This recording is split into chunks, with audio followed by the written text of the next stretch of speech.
빅픽처 그리겠습니다. 카카오페이 증권의 윤정식 부장입니다. 안녕하세요. 네, 안녕하세요. 네, 오늘의 주제 보겠습니다. 1분기 실적 시즌이 마무리되어 갑니다. 변수가 크게 없다면 12월 결산법인은 다음 주 월요일 17일까지 1분기 보고서 내야 됩니다. 그래서 어느 정도 이제 실적에 대한 윤곽이 나왔는데요. 그중에서 증권 섹터 실적 좋았습니다. 그렇다면 앞으로는 어떨까요? 이 부분 들여다보겠습니다. 올해 들어서 증권주들 크게 주목받지는 못했는데 놓치는 부분은 좀 없는지 특징들 좀 짚어주시죠. 네, 우선은 사실 증권주 같은 경우는 이 주식이 올라갈 때 그러면서 거래량 증가되죠. 그럴 때 이제 한번 주목을 받고요. 뭐 어찌됐든 리테일 이 위탁 매매 수수료가 사실 증권주의 어떻게 가장 이 기본적인 이 수익이기 때문에 매매가 늘어났을 때 거래가 증가한다. 개인 투자자들의 비중이 증가한다. 이럴 때 이제 주목을 받고 또 하나는 금리가 이제 하락을 할 때 금리 하락으로 인한 수혜주들 그중에 대표적으로 증권주 이렇게 나오고 있는데요. 우선 증권주 같은 경우는 사실은 금년에 주가로는 큰 주목을 받지는 못했지만 실적은 뭐 계속 좀 좋을 것으로 보여집니다. 우선 기업금융 쪽이 가장 이 주목을 좀 받고 있는데 20년도는 걱정이 많았습니다. 코로나 사태로 인해서 이 경기 둔화, 국내외의 이런 투자자산 관련해서 대규모로 손상도 잡혔고요. 충당금 반영이 됐고 이런 부분들이 어떻게 보면 20년도에 가장 큰 걱정거리였고요. 2020년도 이런 이 기업금융 관련 수익 그리고 라인 관련 충당금 이런 부분들이 제일 좀 우려감들이 많았었는데 특히 그중에서 기업금융 같은 경우는 21년도는 효자로 작용을 할 가능성이 높습니다. 21년도, 20년도에 이 여러 가지 어려움들 겪었던 이 그런 상황들이 21년도는 뭐 호재로 작용을 할 가능성이 높은 그런 상황이고요.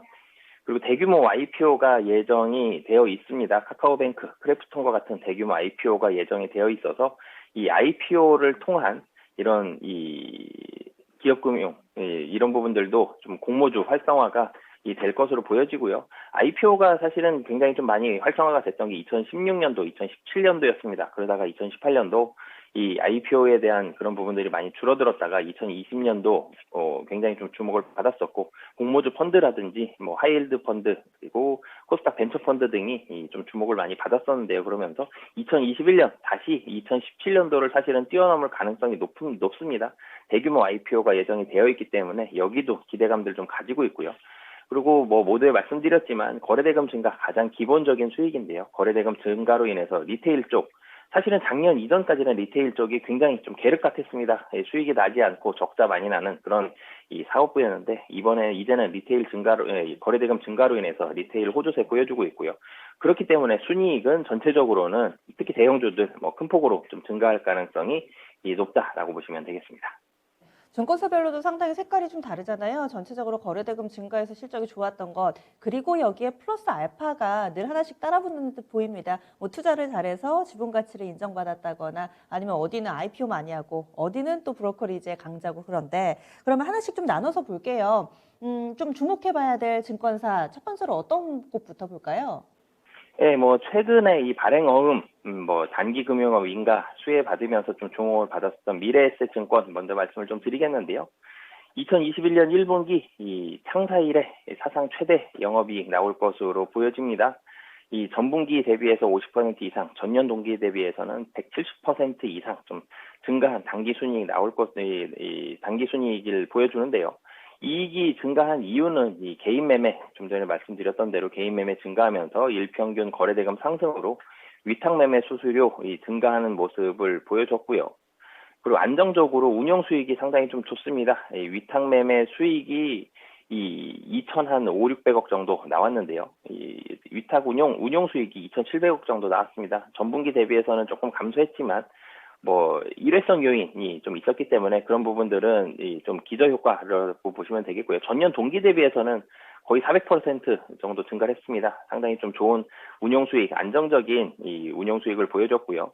그리고 좀 전에 말씀드렸던 대로 발행업, 단기금융업에 대한 인가안이 통과됐습니다. 5월 4일에. 그러면서 향후 발행업을 통한 이 성장이 기대가 되고 있고요. 그리고 주주환원 정책, 이 자사주 매입이 이 주가에 긍정적인 영향을 좀 끼칠 것으로 보여지기 때문에 미래에셋증권은 뭐 다른 증권주들과 마찬가지로 거래대금 상승에 대한 수혜를 보면서 발행업이라는 플러스 알파의 요인들 그리고 사실 미래에셋 증권이 제일 잘했던 게 이 운용수익이거든요. 이 트레이딩을 통한 운용수익 상당히 강점을 보여주고 있다라고 보시면 되겠습니다. 그리고 또 시청자분들께도 친숙한 이 개인 투자자들이 많이 활용하는 키움증권도 실적 상당히 좀 좋았잖아요.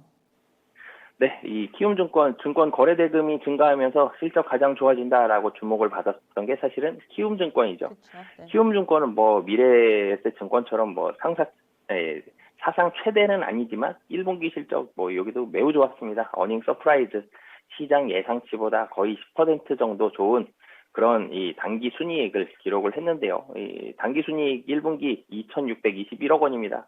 굉장히 많이 벌었죠. 이 전분기 대비해서는 25% 정도, 전년 동기 대비해서는 3,800% 증가했습니다. 굉장히 크게 증가를 했는데 여기 마찬가지입니다. 뭐 미래에셋 증권도 마찬가지였지만 이 거래대금 증가로 인한 위탁 매매 수익이 굉장히 크게 늘었는데요. 뭐 실적 현황 같이 보시면 리테일 수익이 압도적입니다. 뭐 물론 IB, 홀세일, PI 이런 수익들도 있지만 압도적으로 큰 비중을 차지하는 이 리테일 개인 투자자들이 가장 많이 이용하는 키움증권의 이 리테일 수익이 큰 비중을 차지하는데 이 부분이 일평균 거래대금이 폭발적으로 증가하면서 이 좋은 모습들을 보여줬고요.